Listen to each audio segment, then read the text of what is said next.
Xong groupលោកគ្រូម្ដងទៀតហើយនឹងញាតិមិត្តទាំងអស់ខ្ញុំមានសំណួរមួយថាឪពុកនិយាយទៅតាបាទខាងនេះមានចិត្តជាងអានេះអត់ឆ្លោះអានេះទៅខ្ញុំថាឪពុកម្ដាយជាអ្នកមានគុណប៉ុន្តែមានឪពុកខ្លះដូចថាបានតែឲ្យកំណើតហើយมันបានទទួលដូចថាអត់មានទំនួលខុសត្រូវចំពោះកូនជាមួយនឹងប្រពន្ធតើអានឹងមិនវិញសូមអរសំណួរអានឹងបើយើងគិតទៅគាត់បានសាងនៅភាពអពមង្គលសម្រាប់ខ្លួនគាត់រួចទៅហើយជាការពិតណាពេលដែលគាត់កំពុងទៅសប្បាយភ្លើតភ្លើនអីរឿងអីចឹងទៅគាត់បានបោះបង់កូនចោលអីចឹងណាចាគាត់ច្រឡំទេប៉ុន្តែធាតុពិតគាត់កំពុងតែសាងនៅអពមង្គលសម្រាប់ខ្លួនឯងយើងមើលយើងផ្ទុយពីព្រះអង្គសម្ដែងថាពុទ្ធតិរសសង្កហោអេតាមង្គលមុតតមង្គការសង្គ្រោះដល់បុត្រនិងភរិយាជាមង្គលដ៏ឧត្តមចុះបើគាត់មិនបានសង្គ្រោះដល់បុត្រនិងភរិយាមានន័យថាម៉េចគាត់កំពុងប្រព្រឹត្តនៅអពមង្គលសម្រាប់ខ្លួនឯងហើយជាទូទៅ90%ជាងឪពុកបែបនេះមិនបានក្តីស្រឡាញ់ពីកូនទេអញ្ចឹងហ្នឹងហើយមិនសូវបានក្តីស្រឡាញ់ពីកូនវិញទេពីព្រោះអីពីព្រោះកូនខ្វះភាពកក់ក្ដៅពីគាត់ចាអញ្ចឹងវាអត់ចាំបាច់មើលជាតិក្រោយផងហ្នឹងតែជាតិហ្នឹងមិនងាយមានកូនផ្ដល់ក្តីសង្ឃឹមឲ្យគាត់វិញទេបើទោះជាចិញ្ចឹមគាត់ក៏តោះតើយដែរព្រោះវាខ្វះនៅភាពកក់ក្ដៅចាហ្នឹងអញ្ចឹងយូរមានកូន1 2អីចឹងទេដែលមានធាតុជាសប្បុរសអត់ប្រកាន់អំពើខុសឆ្គងរបស់គាត់នៅមើលថែគាត់ដោយល្អបានណាកូនបែបហ្នឹងកម្រដែលអត់ប្រកាន់នោះហ្នឹងហើយអញ្ចឹងតាមពិតគាត់វាមានគុណមួយយ៉ាងគឺគុណឲ្យកំណើតតែខ្វះឧបការៈគុណវាមាន2គឺជាតិគុណគឺគុណឲ្យកំណើតហើយនឹងឧបការៈគុណនោះគ្មានទេហើយក៏មិនហៅថាបុព្វការីជនដែរបុព្វការីជនវាទល់តែបុគ្គលនឹងមានឧបការៈហើយឧបការៈត្រូវរាប់បញ្ចូលនៅក្នុងព្រហ្មវិហារមានមេត្តាករុណាមុទិតាឧបេក្ខាបាទហើយមិនចាំបាច់ទៅមើលដល់ជាតិក្រោយអីទេឪពុកម្ដាយបែបហ្នឹងគាត់បានទទួលនូវភាពអពមង្គលក្នុងជាតិហ្នឹងឯងហ្នឹងហើយយើងមិនបាច់ទៅដាក់ទោសគាត់អីទៀតទេតាមពិតចុងក្រោយនៅពេលដែលគាត់ឈឺពេលអីហ្នឹងវាបដិសារីហ្នឹងបានជេរស្ដីគាត់បាត់ទៅហើយដោយច្រើននឹងយើងសង្កេតណាចាបាទហើយសំណួរមួយទៀតតើកូនដែលដូចថាมันមានភារកិច្ចដូចថាឪពុកធ្វើអញ្ចឹងដាក់កូនហើយកូនអត់មានភារកិច្ចដូចថាគាត់អត់បានមានយកចិត្តទុកដាក់នឹងមើលថែទាំគាត់វិញតើកូននឹងបាបដែរឬទេត្រឹមមិនបានមើលថែវាមិនមែនជាទោសទេតែទោសទោះបើសិនជាយើងមើលងាយគាត់ស្អប់ចឹងមិនយើងសិក្សាពធទៅដឹងថាកាលណាយើងកើតចិត្តស្អប់ចិត្តខឹងវាជាអកុសលប៉ុន្តែបើវាអត់មានមនោសញ្ចេតនាវាដូចថាវាអត់មានស្និទ្ធស្នាលអីគ្នាគឺហីទៅវាអត់បានខឹងបានអីទេវានឹងធម្មតាហ្នឹងគ្រាន់តែថាយើងមិនបានបំពេញតួនាទីអ្វីមួយយ៉ាងឲ្យលើសនឹងប៉ុន្តែឲ្យទៅជាទោសឲ្យទៅជាអីនោះវាមិនដឹងថាមានទោសអីបើវាអត់មានភាពកក់ក្ដៅអីជាមួយណាវាអត់មានភាពកក់ក្ដៅអីជាមួយសោះដល់អញ្ចឹងទៅយើងទៅបង្ខំចិត្តមនុស្សមិនបើមនុស្សអត់មានភាពកក់ក្ដៅអីសោះ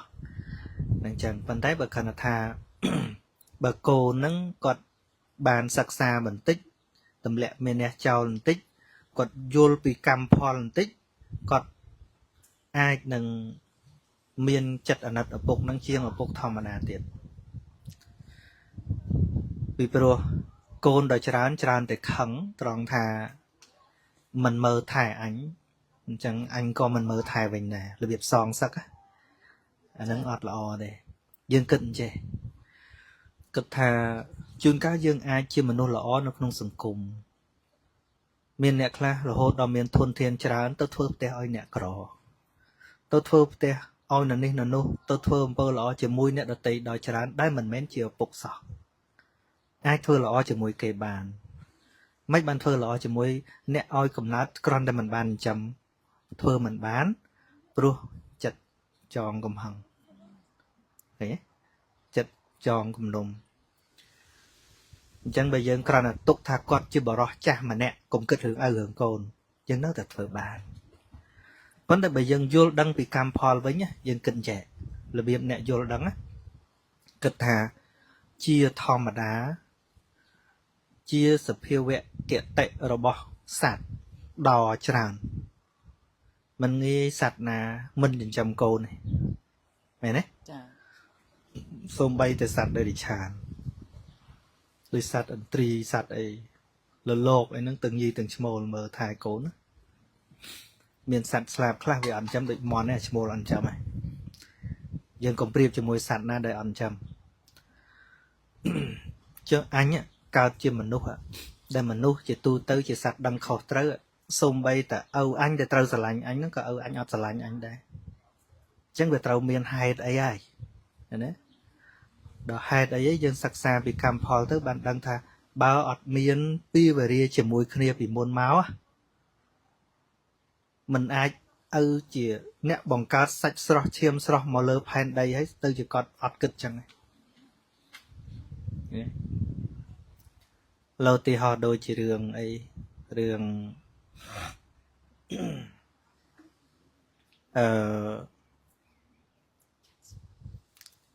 រឿងខោសកសិទ្ធិខោសកសិទ្ធិហ្នឹងបានពីជាតិមុនពេលដែលស្រុកកើតរោ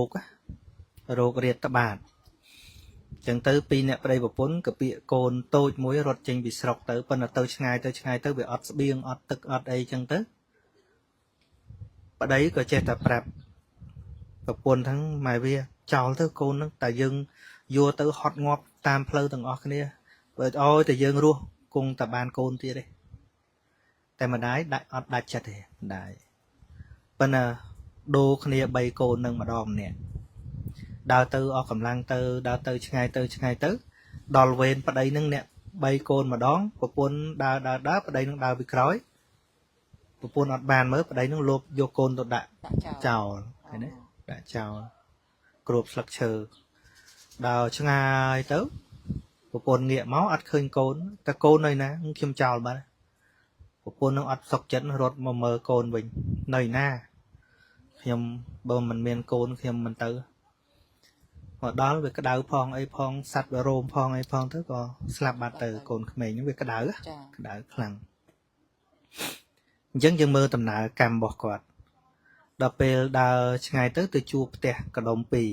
ហ្នឹងដូចថាអ្នកមានទ្រព្យនៅជនបទគេហៅកដុំ2ហើយដាច់សង្វែងអញ្ចឹងទៅរៀបរាប់ពីដំណើរអញ្ចឹងទៅកដុំ2ក៏មានចិត្តល្អឲ្យបាយបរិភោគឲ្យទាំងចំណែករបស់ប្តីឲ្យទាំងចំណែករបស់ប្រពន្ធប្តីនឹងពួមយកដាក់បន្តិចទៅអស់ប្រពន្ធនឹងឃើញប្តីហូបអញ្ចឹងទៅក៏អាណិតអត់តន់ហូបខ្លួនឯងនេះឲ្យចំណែកខ្លួនឯងឲ្យប្តីទៀតហើយប្តីនឹងអត់បាយយូរហើយដល់ដាក់វាឡើងចាក់ច្រាស់ណាចាអញ្ចឹងអាហារនឹងវាអត់កិនហ្នឹងហើយ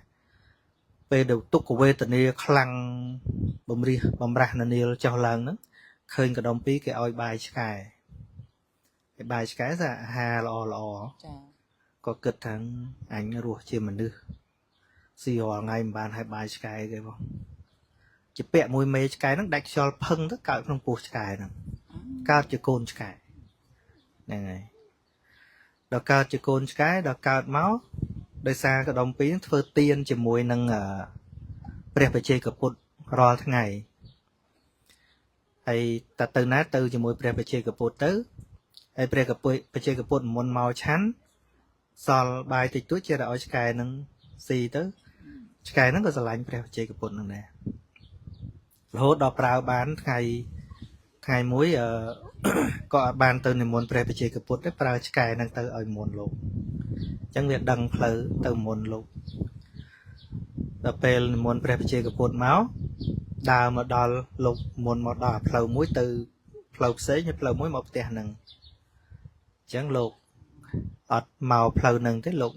និមន្តទៅផ្លូវផ្សេងឆ្កែហ្នឹងទៅរត់ពាំងមុខទៀតខុសផ្លូវហ្នឹងហើយដល់ពេលលោកគៀសឆ្កែហ្នឹងទៅគេតែមុនទៅទៀតឆ្កែហ្នឹងខំទាញជីវរឡើងលហែកជីវរទៀតថាឲ្យមកផ្លូវនេះព្រះបច្ចេកពុទ្ធក៏ហោះទៅលើអាកាសទៅឆ្កែហ្នឹងក៏ស្រែកនឹកព្រះបច្ចេកពុទ្ធរហូតដល់ស្លាប់ទៅបដិសន្ធិក្នុងទេវតាឈ្មោះខោសកៈទេវបុត្រហ្នឹងគ្រាន់តែខ្សឹបលឺដូចជា160យោយក៏ខ្សឹបដោយអំណាចព្រុសដេញសัตว์ពេលមុនលោកហ្នឹងហើយអញ្ចឹងអស់បុណ្យពីទេវតាហ្នឹងមកវិញមកកើតក្នុងត្រកូលស្រីរស់ស៊ីផ្លូវភេទគេហៅស្រីផ្កាមាសស្រីពេទ្យាកាលនោះឥឡូវយើងគិតមើលមនុស្សមកពិភពលោកកើតឯណាមិនកើតហើយទៅមកពីទេវតាទៀតកើតឯណាមិនកើតមកកើតក្នុងផ្ទៃស្រីរស់ស៊ីផ្លូវភេទហើយនៅក្នុងអំបូរនាងរស់ស៊ីផ្លូវភេទហ្នឹងវាអញ្ចឹងតាំងពីយូរមកទេតែកូនប្រុសគេបោះចោលហើយកូនស្រីបានគេទុករស់ស៊ីបន្តមិនមែនទៅតែគាត់នឹងមកកើតនឹងទេពីមុននឹងទៀតក៏ដោយឲ្យតែកូនប្រុសគេបោះចោលអញ្ចឹងយូរសួរទេចេះហើយមនុស្សរាប់លានអ្នកមកកើតតាណាមកកើតតានឹងឃើញអាកម្មបោះកូនចោលពីមុននោះវាសល់អាពីមុននោះចាឃើញទេមកកើតតាណាមិនកើតចំកន្លែងគេបោះកូនចោលឃើញទេគាត់កើតភ្លាមគេឲ្យទៅយកបោះចោលទៅបោះចោលនោះដាក់តាមផ្លូវអតេះអ្នកឈ្មោះរតេះបរតេះពេលយប់មកថាឲ្យជន់នឹងងាប់ទៅប៉ុន្តែគោនឹងទៅដល់កន្លែងហ្នឹងវាអត់ទៅទៀតម្ចាស់រតេះចុះមើលឃើញកូនងាក៏យកមកចិញ្ចឹមបននៅមានទៀតហើយវាគប់ជួនសេដ្ឋីនៅក្រុងហ្នឹងថាគេមើលណាខត្តរិកទៅកូនណាកើតចំថ្ងៃហ្នឹងនឹងបានជាមហាសេដ្ឋីវាទេសកាលអីគាត់នឹងវាកើតចំថ្ងៃហ្នឹង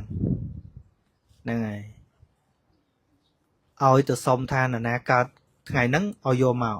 ហ្នឹងមិនមែនយកមកអីយកទៅស្លាប់ទៅឲ្យលុយគេយកមកស្លាប់ឬតំណឹងអញ្ចឹងទៅក៏លោកសេដ្ឋីឲ្យគេទៅលួសពីអ្នករតេះហ្នឹងចាហ្នឹងហើយប៉ុន្តែយកមកហើយមានយកទៅណាយកឲ្យគេសម្លាប់ទៀតនឹងយកឲ្យស្លាប់យកទៅដាក់កដាលវាលហាលថ្ងៃអីចឹងអាកន្លែងដែលមានសត្វចចកមានសត្វថ្មាតមានសត្វអីឲ្យវាស៊ីទៅប៉ុន្តែវាទៅជាអត់មានសត្វស៊ីសត្វហ្នឹងគ្រាន់តែមកចោលមករោមអញ្ចឹងអាហ្នឹងអានិសង្ឃអីអានិសង្ឃការកើតជាឆ្កែហ្នឹងព្រោះដេញសត្វការពារព្រះវិជ័យកពុទ្ធឃើញទេចាណាម្ដងទៀតគេយកទៅទុកខាងមុខក្រោលគោដូចក្រោលគោរាប់រយអញ្ចឹងទៅឲ្យតែបើកទៅគោវារត់ចេញប៉ុន្តែពេលបើកក្រោលគោមេវងវាទៅឈរពីលើចឹងហ្នឹងអត់ឲ្យណាមកនេះឃើញណាហ្នឹងក៏ដោយសារ